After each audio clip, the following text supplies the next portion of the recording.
পদে কৈছে অৱনত মাথে উঠি নৰনাথে সম্পুষ্ট অঞ্জলি ধৰি শুকৰ চৰণ পদ্ম দুখানিক মাথাত লৈলা সাদৰি। ভক্তিভাৱে শুকৰ পৰা ভাগৱত শ্ৰৱণ কৰাৰ পাছত ৰাজাই আসন ত্যাগ কৰি উঠি শুকদেৱৰ চৰণ শিৰত তুলি ধৰিছে। হলোতক মুখে গদ গদ বাক্যে বুলিলা ৰাজা প্ৰণামী, কহি পৰমাৰ্থ কৰিলা কৃতাৰ্থ তৰিলো আমি। এই পৰমাৰ্থটো কি বস্তু, এই কথাটোৱে আমি অকণমান আঁত ধৰিছিলোঁ। ইয়াৰ আগৰ অধ্যায়টোত বৰ সুন্দৰভাৱে আছিল। আচলতে আত্মা কি, পৰমাত্মা কি, এই কথাখিনি সুন্দৰভাৱে জনাটোৱে হৈছে পৰম অৰ্থ। আপুনি যেতিয়াই গম পাব যে মই শৰীৰ নহয়, মই আত্মা, আৰু এটা কথা গম পাব যে মোৰ তেতিয়াহ'লে মৃত্যু নাই, তেতিয়া আপোনাৰ ভয় শোক ক'ৰ পৰা আহিব?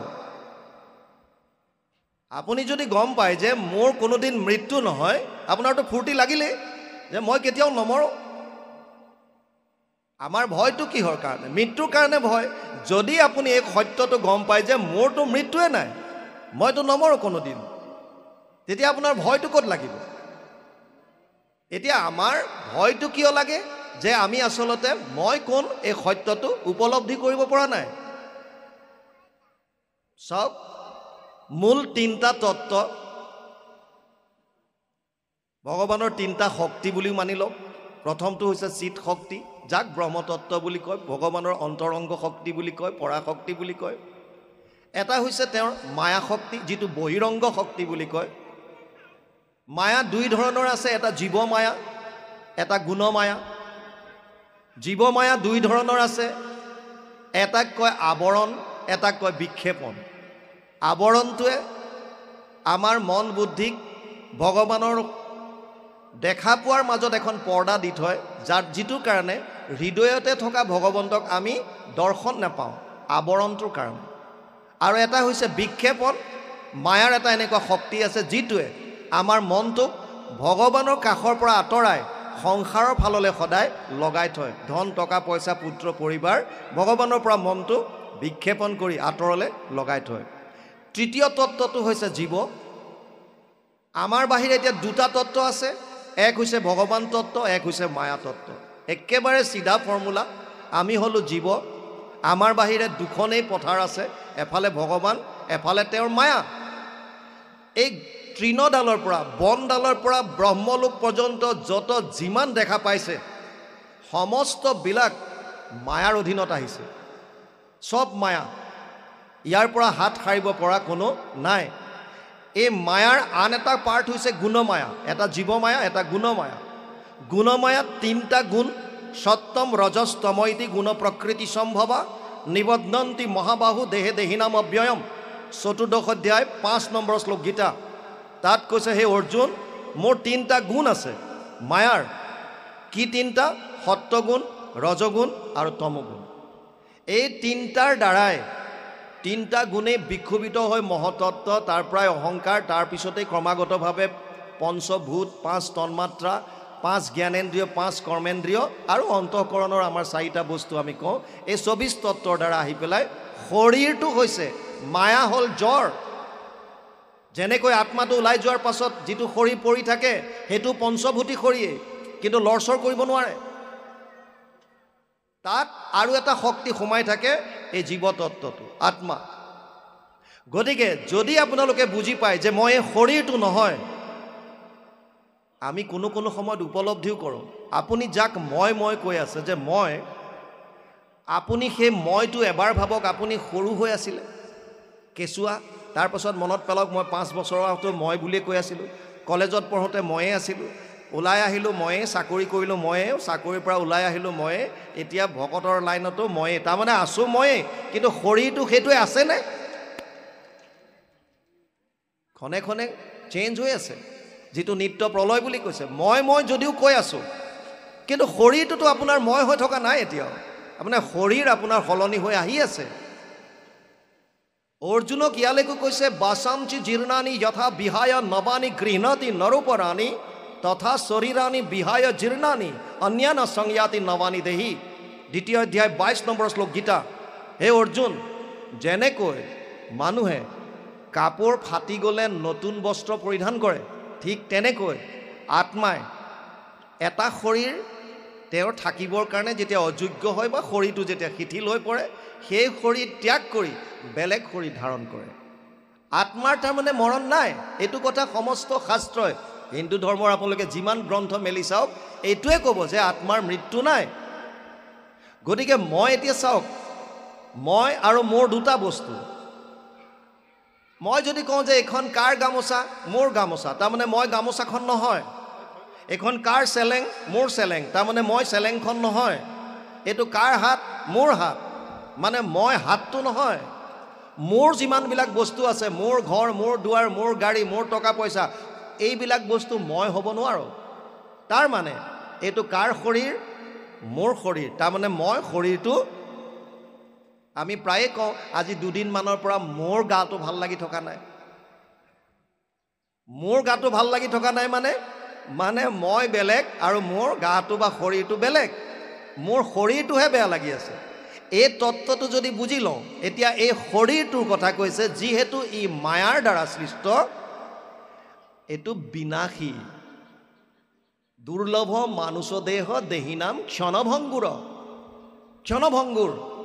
11:2:29 নিমিৰ ৰজাই নৱসিদ্ধক কৈছিল যে যদিও শৰীৰটো ক্ষণভংগুৰ তথাপিও দুৰ্লভ কিন্তু এটা কথা মানি লৈছে যে শৰীৰটো ক্ষণভংগুৰ ই জলৰ বুট বুট বুলি কৈছে বিজুলীৰ চমক বুলি কৈছে পানীৰ জলৰ ৰেখা বুলি কৈছে বিভিন্ন উদাহৰণ দিছে শৰীৰটো বিনাশী এতিয়া যদি মই শৰীৰ বুলি ভাবি থাকো যেটো আমি সকলোৱে ভাবি আছো এই শৰীৰটোকে মই বুলি ভাবো সেই কাৰণে আমাৰ মৃত্যুলে ভয় লাগে আৰু সেই কাৰণে আমি সুবিধাবাদীজনৰ ওচৰত সাৰেন্ডাৰ কৰি দিওঁ আৰু তেওঁলোকে আমাৰ পৰা সুবিধা লৈ যি য'ত কৰিবলগীয়া আছে উলিয়াই লয় ভাগৱতৰ মূল কথা হৈছে আপোনালোকে যদি সাৰেন্ডাৰ কৰিব বিচাৰিছে অৰ্থাৎ যদি আশ্ৰয় ল'ব বিচাৰিছে তেতিয়াহ'লে তেনেকুৱা এজনৰ ওচৰত লওক যিজনৰ আশ্ৰয় লোৱাৰ পাছত আপোনাৰ কোনো ধৰণৰ মৃত্যু ভয় নাথাকে এতিয়া এই তত্ত্বখিনি আল্টিমেটলি সুন্দৰভাৱে পৰীক্ষিতক বুজাই দিলে সেইকাৰণে কৈছে যে হলত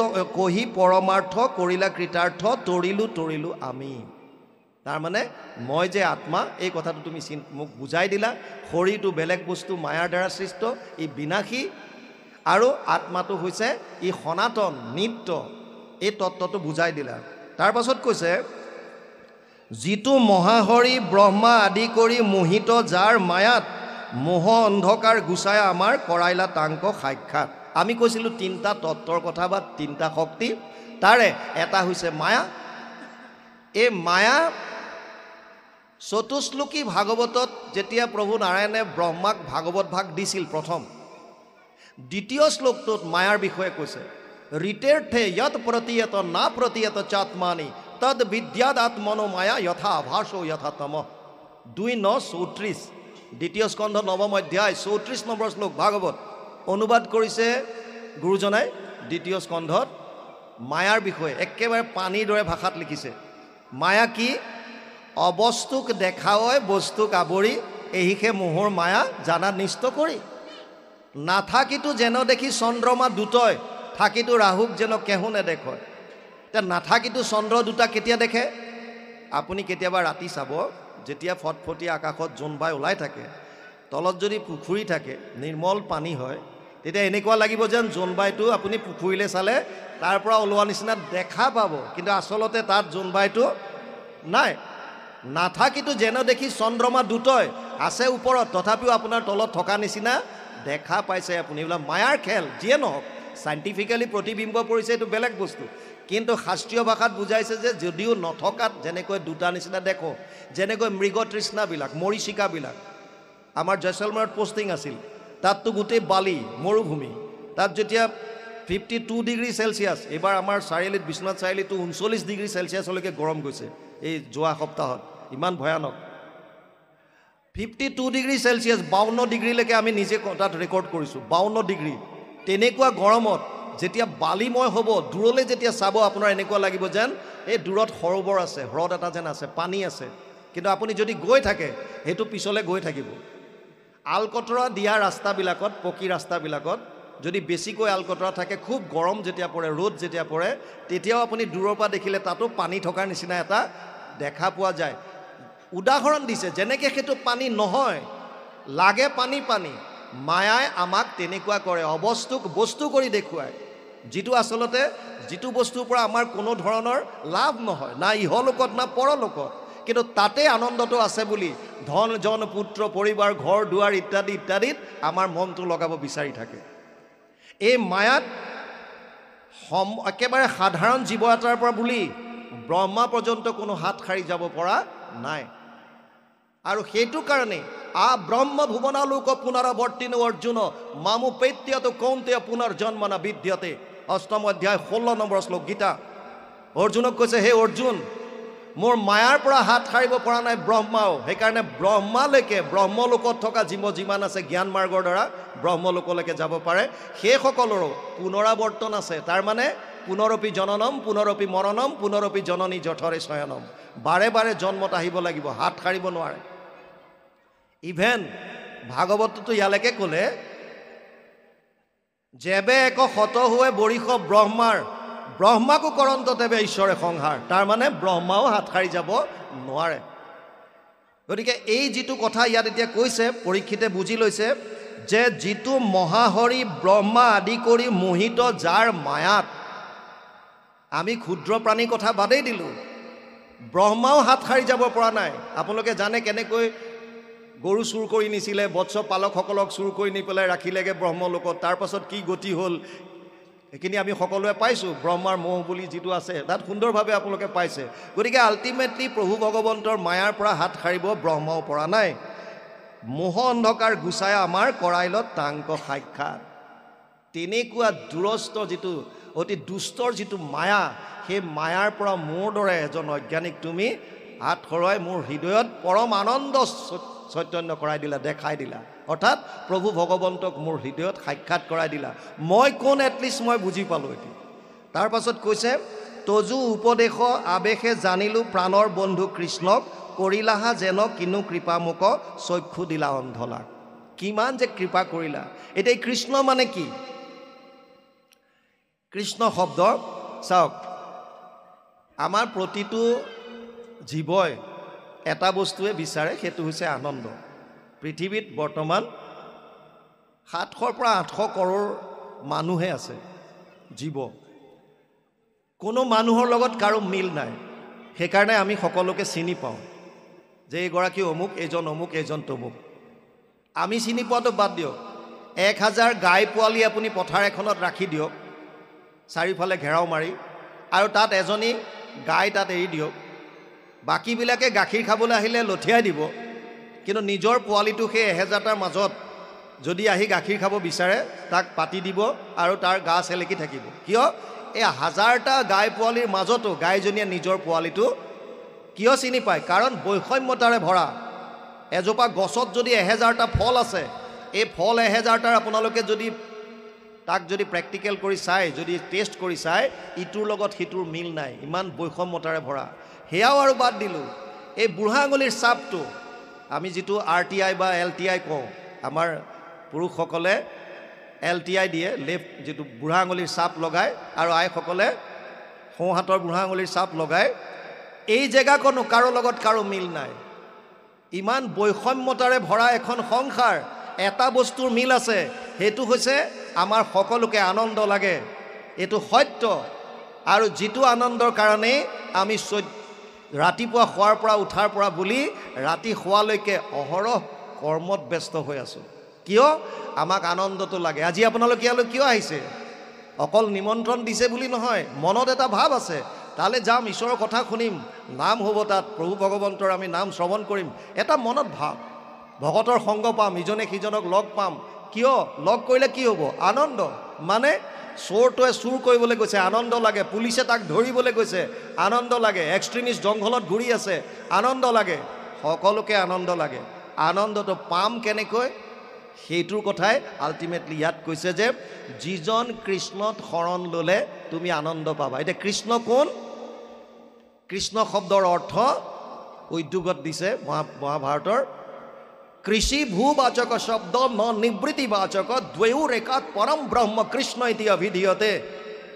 মানে আমাৰ মহাপুৰুষে অনুবাদ কৰিছে, কৃষ হেন শব্দ ইটো পৃথিৱী বাচক ভৈলা ন আনন্দত প্ৰৱৰ্তয়, দুইৰো এক পদ মিলি পৰম ব্ৰহ্ম ৰূপ কৃষ্ণ, নাম আনন্দক মাত্ৰ কয়। কৃষ্ণ মানে আনন্দ, আৰু আনন্দ যিটো আমাক লাগে সেইটো মানে কৃষ্ণ। যদি আমাক আনন্দ লাগে তেতিয়াহ'লে যেতিয়ালৈকে আপুনি আনন্দত আশ্ৰয় নলয় তেতিয়ালৈকে আপুনি কোনোদিন আনন্দ নাপায়। আপুনি ডাক্তৰৰ তাত গৈছে, আপোনাৰ অসুখ হৈছে, ডাক্তৰে টেষ্ট কৰিলে, কৰি প্ৰেছক্ৰিপশ্যন এখন দিলে যে মেডিচিনখিনি লৈ যাব। আপুনি মেডিচিন কিনিবলৈ ক'লে যাব? চাহৰ দোকানত, কাপোৰৰ দোকানত, মলত, ফলৰ দোকানত নে ফাৰ্মাচী? ফাৰ্মাচীত যাব, কাৰণ আপোনাক লগা বস্তুটো ফাৰ্মাচীত আছে। এতিয়া আমাক আনন্দ লাগে আৰু আমি কৃষ্ণৰ ওচৰত নাচাব, ই কেনেকৈ সম্ভৱ? অসম্ভৱ। কোটি কোটি জন্ম আপুনি মনুষ্যৰ লগ, তথাপিতো আপুনি কেতিয়াও আনন্দ নাপায়। কাৰণ যেতিয়ালৈকে য'ত আনন্দ আছে তালৈ যদি আমি নাযাওঁৱেই তেতিয়াহ'লে আপুনি আনন্দ কোনো জীৱনত নাপায়। কোটি কোটি জন্ম হয়তো আমিও বহুবাৰ আহিছোঁ, কিয় পোৱা নাই আজিলৈকে? এইটো কাৰণে পোৱা নাই যে আমি কৃষ্ণত শৰণ লোৱা নাই। আৰু যদিও লৈছোঁ ওপৰে ওপৰে এটা সাধাৰণ অনুষ্ঠান হিচাপে ল'লোঁ। বহুতেতো শৰণ লোৱাৰ পাছতো শৰণৰ বাক্যই পাহৰিলে, কি ক'ব লাগে কি নাই। গুৰু সেৱা কৰোঁতে কিনো শৰণৰ কথা আছিলে, কিনো কৈছিলে, স্মৰণ কৰিবলৈ মনলৈ আনিবলৈ পাহৰিলোৱে কি ক'লে কি নাই। গতিকে আল্টিমেটলি আপুনি মনৰে কৃষ্ণৰ চৰণত যিটো সম্পূৰ্ণ টোটেল চাৰেণ্ডাৰ বুলি যিটো কয়, সম্পূৰ্ণৰূপে সমৰ্পণ কৰি দিব লাগিব যদি আনন্দটো বিচাৰিছে। তাৰ পাছত তেওঁৰ লীলা চাওক, মুকং কৰতি বাচালম পংগুং লংঘয়তে গিৰিম। গতিকে তেওঁ তেতিয়া দেখুৱাব, যাৰ দায়া বলে খোৰা পৰ্বত চঢ়াৱে, মুখে ৰাৱ নাহি জাৰ সিটো কবি হয়। তেওঁ তেতিয়া তেওঁৰ লীলা দেখুৱাব। আপুনি আপোনাৰটোতো কৰক। সেইজন কৃষ্ণক চিনাকি কৰাই দিলে কোনে? শুকদেৱে কৰাই দিলে পৰীক্ষিতক। এই 7 দিনৰ ভিতৰত ঈশ্বৰ চিনাকি কৰাই দিলে। সেইকাৰণে কৈছে, তজু উপদেশে আৱেশে জানিলো প্ৰাণৰ বন্ধু কৃষ্ণক, কৰিলাহা যেন কিনো কৃপা মোক চক্ষু দিলা অন্ধলাক। যেনেকৈ এজন অন্ধ মানুহক যেনেকৈ চক্ষু দান কৰাৰ পাছত ই জল পটকৈ দেখা পায়, ঠিক তেনেকৈ এতিয়া মই দেখা পাইছোঁ। কাক? ভগৱান কৃষ্ণ। ক'ত? হৃদয়ত। বাহিৰত দেখা নাই। আজিকালিতো আমাৰ বহুতত আছে, আপোনালোকৰ ফালে আছে নাই নাজানো। আমাৰ গাঁৱত থকা নামঘৰজনৰ পাৱাৰটো কম, এই অমুকত থকাজনৰ বেছি, গতিকে তাত যাওঁ। ইয়াত থকাজনৰ পাৱাৰ 90%, 50%, গতিকে অমুকত গ'লেহে মনোবাঞ্ছিত ফল। এইবিলাক মিছা কথা। প্ৰহ্লাদক যেতিয়া হিৰণ্যকশিপুৱে সুধিছিল, আৰে তোক যে এই যে হাতীয়ে খুচি দিলে দাঁত ভাগি যায়, জাঠিয়ে খুচিলে জাঠি ভাগি যায়, ডিঙিত শিল বান্ধি পানীত পেলাই দিলে তই যে ওপৰলৈ উপঙি আহ, পাহাৰৰ ওপৰত পেলাই দিলে তোৰ যে একো নহয়, তই যাদু মন্ত্ৰ জানো নে কি? বোলে মই একো যাদু মন্ত্ৰ নাজানো, মই কেৱল কৃষ্ণৰ চৰণত তেওঁৰ নাম লৈ আছোঁ, বছ তেওঁৰ একান্ত তেওঁৰ চৰণত শৰণ লৈছোঁ। তে তোৰ কৃষ্ণ আছে ক'ত? মোৰ দৰে এই দৈত্যৰ ঘৰত আহিবনে? বোলে কেলে নাথাকিব, কৃষ্ণটো সৰ্বত্ৰে সৰ্বদা সকলোতে ব্যাপ্তমান হৈ আছে। তেনে এইটো খুটাত আছেনে নাই? বোলে আছে। দিলে মুখ কাটা, তাৰ পৰাই ওলাল নৰসিংহৰূপী ভগৱান। মানে এইটো বুজাইছে যে প্ৰতিটো কণ কণত পৰমাণুত ভগৱান কৃষ্ণ ব্যাপ্ত হৈ আছে। আপোনাৰ নিষ্ঠা আছেনে নাই? বিশ্বাস আছেনে নাই? ভক্তি মাৰ্গ বিশ্বাসৰ ওপৰত কৈছে, মানিবলৈ কৈছে। আগতে মানি লওক। আমি মানুনে নাই, নাম গাই আছোঁ, নামৰ প্ৰভাৱ নাই। কিয় নাই? কাৰণ মনটোত ভগৱানৰ স্বৰূপত লগাবই পৰা নাই। যেতিয়ালৈকে প্ৰভু ভগৱন্তত আমি মনটো স্থিত কৰিব নোৱাৰিম, একচিত্তে তেওঁৰ ওচৰত শৰণ ল'ব নোৱাৰিম, তেতিয়ালৈকে বাকীবিলাক ওপৰে ওপৰে ঘূৰি থাকিব। সেইকাৰণে ইয়াত কৈছে যে তজু উপদেশে আৱেশে জানিলোঁ প্ৰাণৰ বন্ধু কৃষ্ণক, কৰিলাহা যেন কিনো কৃপা মোক চক্ষু দিলা অন্ধলাক। যেনেকৈ এজন অন্ধক তুমি চক্ষু দিলা, তেনেকৈ তুমি মোৰ প্ৰাণৰ বন্ধু কৃষ্ণক চিনাকি কৰাই দিলা। কৃষ্ণ